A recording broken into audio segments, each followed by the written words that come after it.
Hello and welcome to Economic Forum, a program where we discuss various issues affecting our economy in Zimbabwe. These can be issues to do with tourism, agriculture, industry, religion, education. We discuss them in order to analyze how they affect our economic well-being in the country. My name is John Masugu. Over the years, the church has played a pivotal role in the development of the country, in particular when we talk about education as well as infrastructure that has to do with hospitals and other institutions. And today we would like to discuss what the church is doing in order to continue with that development. And we've invited Reverend Dr. Constantine Murefu, who is a church leader and also a trainer, to discuss some of the issues. We're going to be taking stock of what has happened with regards to the church-state relationships from the First Republic right up to the Second Republic. Reverend Dr. Murefu, welcome to Economic Forum. Thank you. Yes. Let's begin with the current church-state relationships. If you can just spell them out, how you're engaging with the government on economic developments and some of the engagements that you've had. I know in the past the church has had the Zimbabwe we want. What became of that? Let's start from there. Well, to tell you the truth, the church is an all-encompassing structure and establishment that is apolitical, that interacts with society. And the Zimbabwe we want has not been abandoned. We are still standing with that script, and we are still empowering people, and we are still supplying spiritual advice and also economic advice. We stand with the establishment, we stand with the government, as the Bible says that you must respect all authority that is ordained by God, because it is for our welfare and for our well-being. We listen to the society and we listen to the structures that are authoritative, and we try to bring in between what is the way forward. While we are there, we're going to delve into that, especially in molding our youth to take care of the country while the elders have retired or have gone. But let's dwell again on the Zimbabwe we want. What was embraced in the Zimbabwe we want that came from the church, and what has been achieved? I think it will help us, especially those who missed that chapter, to understand what the church was really aiming at. The Zimbabwe we want was a document that was doctored and tailored by the churches and presented through Evangelical Fellowship of Zimbabwe.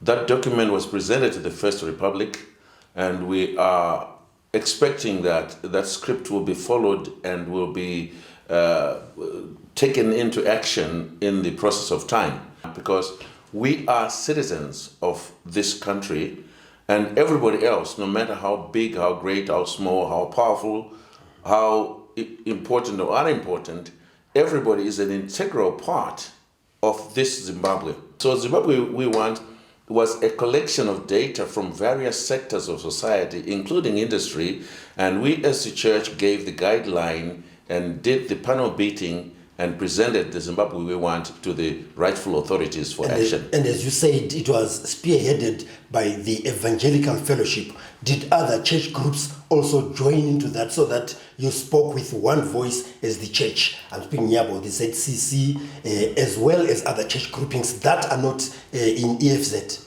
Approximately within the EFZ, there are about 253 denominations, ministries, and churches. So we may find a few that are not part and parcel of it, but to say the truth, the majority of the churches are in it. When we came up with this final document, we did not mention any particular denomination or church or ministry, but we are under the umbrella of the Evangelical Fellowship of Zimbabwe. So we speak as Evangelical Fellowship of Zimbabwe on the Zimbabwe One document. Any other document that may have been discussed by the church and the state in the First and Second Republic that you want to make mention to? At the moment, there is not much other than to revisit that which has not been done. Because we cannot go into the next chapter until the first chapter has been exhausted. And we feel the chapter is yet very green and needs a lot of work, attention to be done. So all we need to do is to jog up the memory of the authorities to see how far we'll go with the Zimbabwe 1 document, because it was accepted by the First Republic, and members of the Second Republic were in the First Republic, and we're seeing, we're expecting a carryover of the same principles and the same structures. Just before we wind up this segment, what does the Bible teach about economic participation of citizens in their country? You did mention that it's important to obey the rules of the country and also respect the leaders. But maybe you can mention that, because others will stay aloof and say, I'm a church person, I don't participate in these things. Historically, questions have been asked: who is above the other? The church above the state, or the state above the church? And my answer to that is that they work hand in hand, because each one is handling a particular segment of society that needs betterment and improvement. We'll continue with that, Reverend Dr. Constantine Murefu, who is our guest today on Economic Forum, where we are discussing the role of the church in economic development. So join us in the second segment.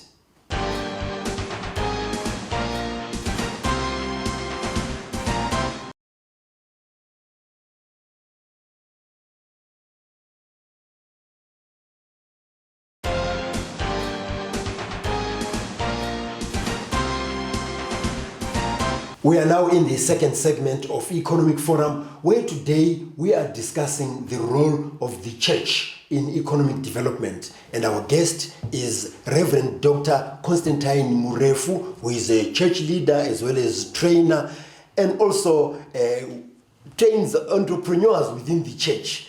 Dr. Murefu, the church has also produced quite a number of entrepreneurs across the board. True. Say something about that. It's true that there are a lot of prominent business people within this country, and some have gone outside the country, that came through the church programs. We support them spiritually, and we also support them with ideas. Management of ideas is quite important. Sometimes ideas come into you and they have no manager. So we're helping to capture whatever idea that a person has, and we try to make it work or find any solutions to the problems that this idea is facing, especially with the youth empowerment programs, helping them in their education. If they want to do pharmacy or medicine or law or economics and so forth, we kind of look at the right combination of subjects so that they do not face any challenges when they get to university, because sometimes some have got the right entry points but not the right combination of subjects. So we don't want students to struggle at university level. And there are also those, the in between the school leavers, that don't feel like going further education. We establish vocational training, things that they can do like electronics, mechanics, or gardening, poultry, all these things that they can make money from. Which is very good, and also you've been incorporating that into your curricula. But the saddest thing today, Reverend Dr. Murefu, is that the same youth, many of them are now indulging into drugs, and some of that effort which you have been exerting on them is lost because they cannot continue with entrepreneurship as well as participation in economic development. It's true to some extent, but not 100% true, because there are some success stories, and we do also have failures, because in every group you'll find the mixed pot of failures and successes. So we look at those that have failed to see, is it that which we didn't do that has caused their failure, or they simply did not conceptualize that which we want them to become? And we have also noticed that some of the youth that are indulging in immorality, in drugs and alcohol, probably majority of them are coming from dysfunctional families. Maybe they're raised by single mothers, single father or stepmother, stepfather, this and that. Or both parents who are busy with other things. Exactly, they are busy with other things, and even us pastors, we become so busy with other families at the expense of our own, and they continue to be the nucleus of mischief. Sometimes we inundate people with church programs to the extent that they don't have any time with their families. I'm an example of that. I was principal of the theological institution for 23 years, and I have two siblings, a son and a daughter. Every time I came home, I was pastoring at the same time and doing all other things. They would ask, "Daddy, where are you going?" And I said, "I'm just arriving." Says, "But we know you're just coming to change a briefcase and go elsewhere."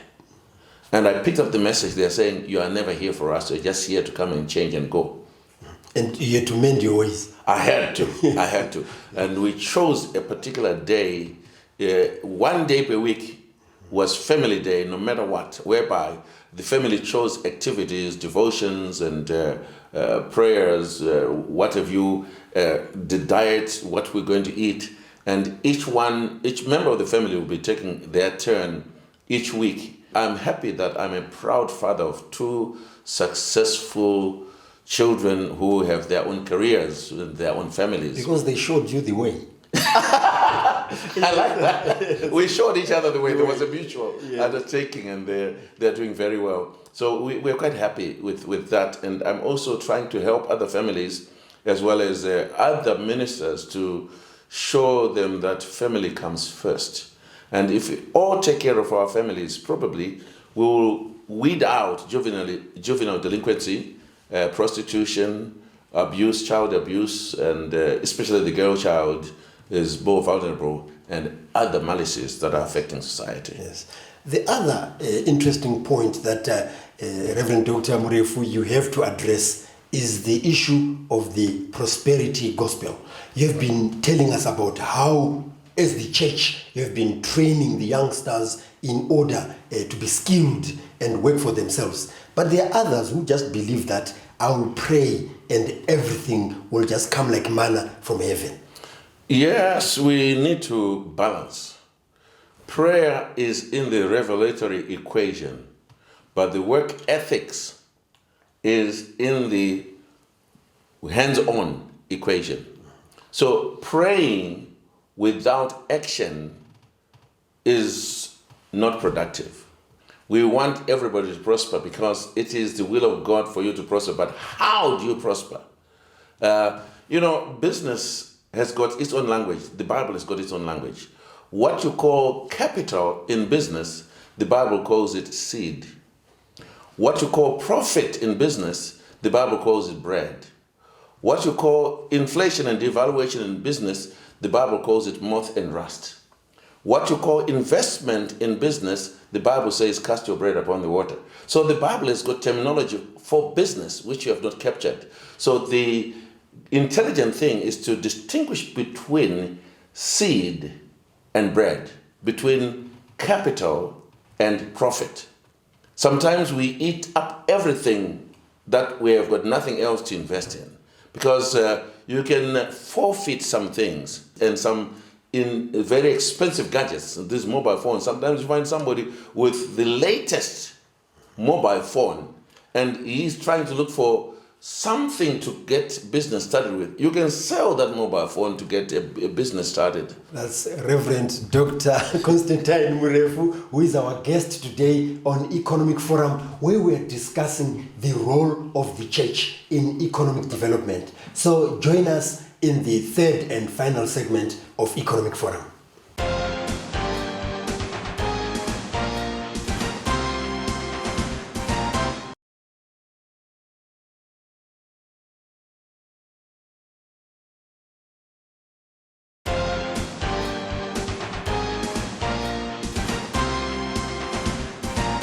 We are now in the third and final segment of Economic Forum, where we are discussing the role of the church in economic development. Our guest is Pastor Reverend Dr. Constantine Murefu, who is a church leader and also a trainer. Reverend Murefu, the extractive industry has affected people's lives, and in some cases has even made them poor because people are moved, they have to start a new life, they have to struggle at a new place. At times they don't get support. What role do you play in counseling those people, as well as advising the authorities about how such movements, which affect the economic well-being of the population while also growing the economic well-being of the country, are affected? It's basically a two-pronged role. The first part is to try to speak to the authorities that are moving the people to see that the movement must be planned strategically, that the people may not suffer in the new establishment. And we do have the mechanism to approach the authorities in an amicable way so that they can strategize properly, not just abruptly or randomly. And then secondly, those people who have been displaced, we try to help them to think progressively, because one of the greatest hindrances is to live in regret.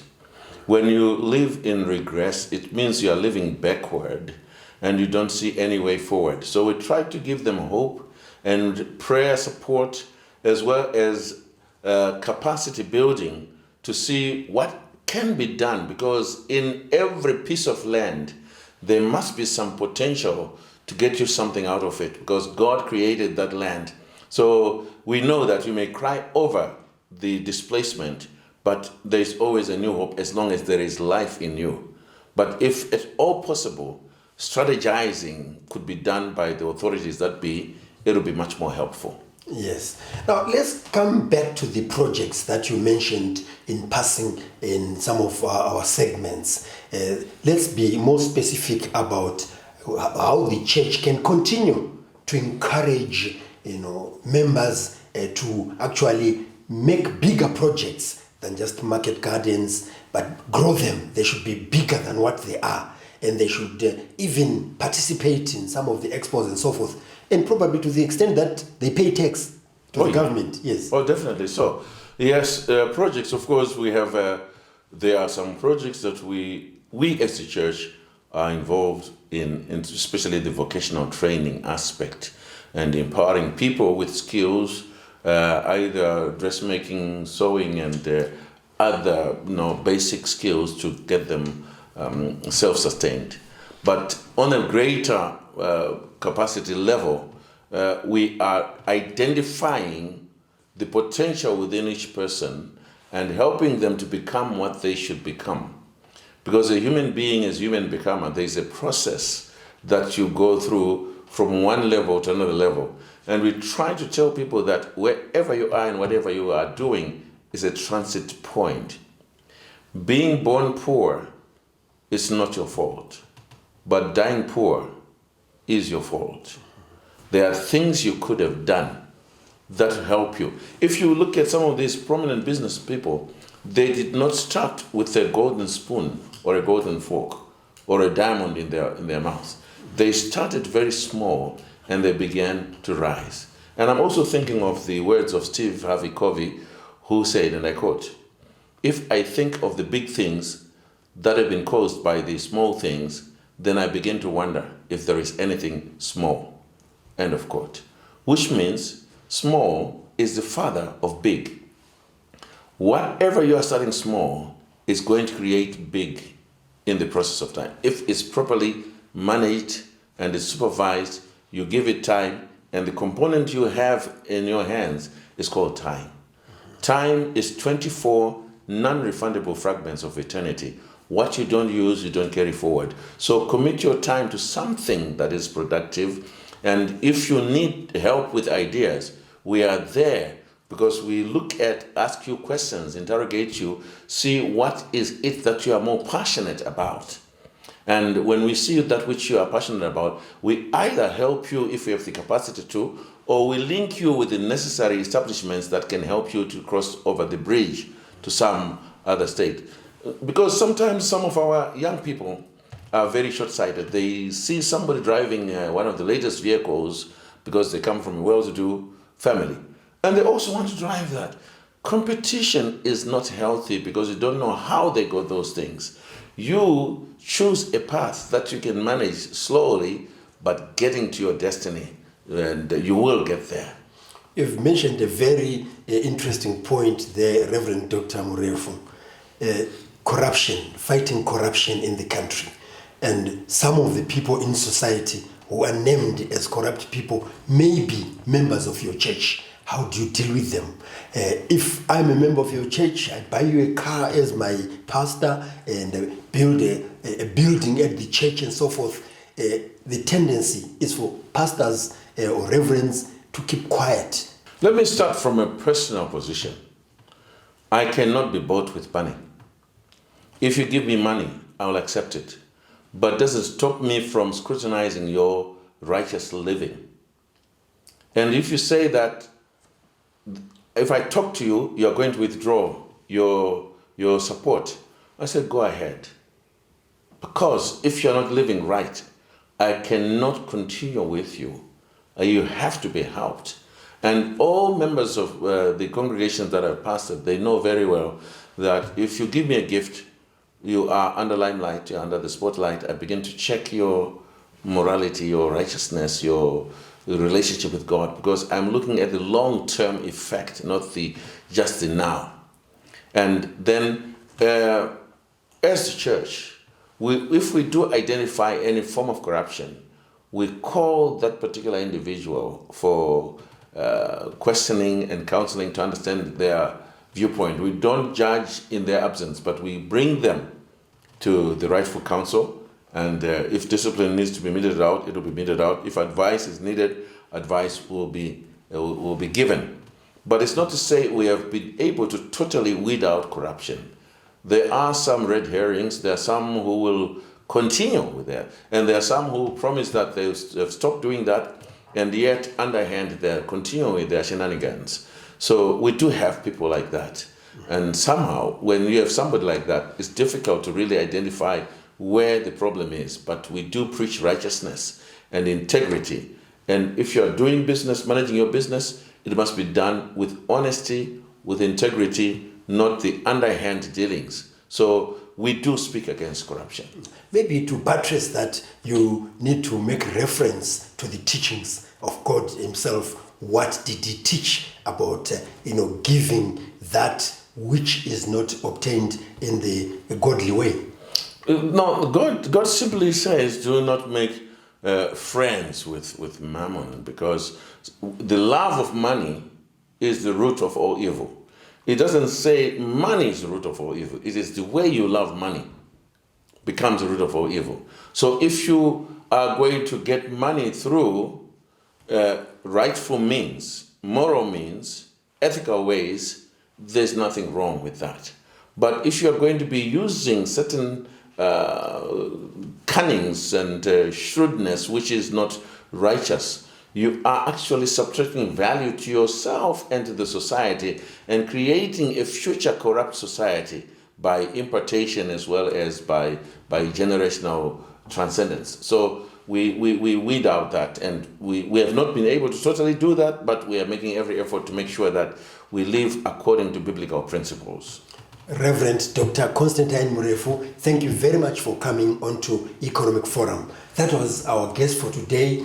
We were talking about the role of the church in economic development. If you'd like to get in touch with us about the programs that we give you, you can do so on the numbers that are showing on your screen. You can also engage with us on the social media platforms that are also being displayed on the screen. If you have missed some of the episodes of Economic Forum, you can actually watch them on our YouTube channel, which is Economic Forum Zimbabwe. So, on behalf of Reverend Dr. Constantine Murefu, our guest, and the production crew, this is John Masugu wishing you happy viewing.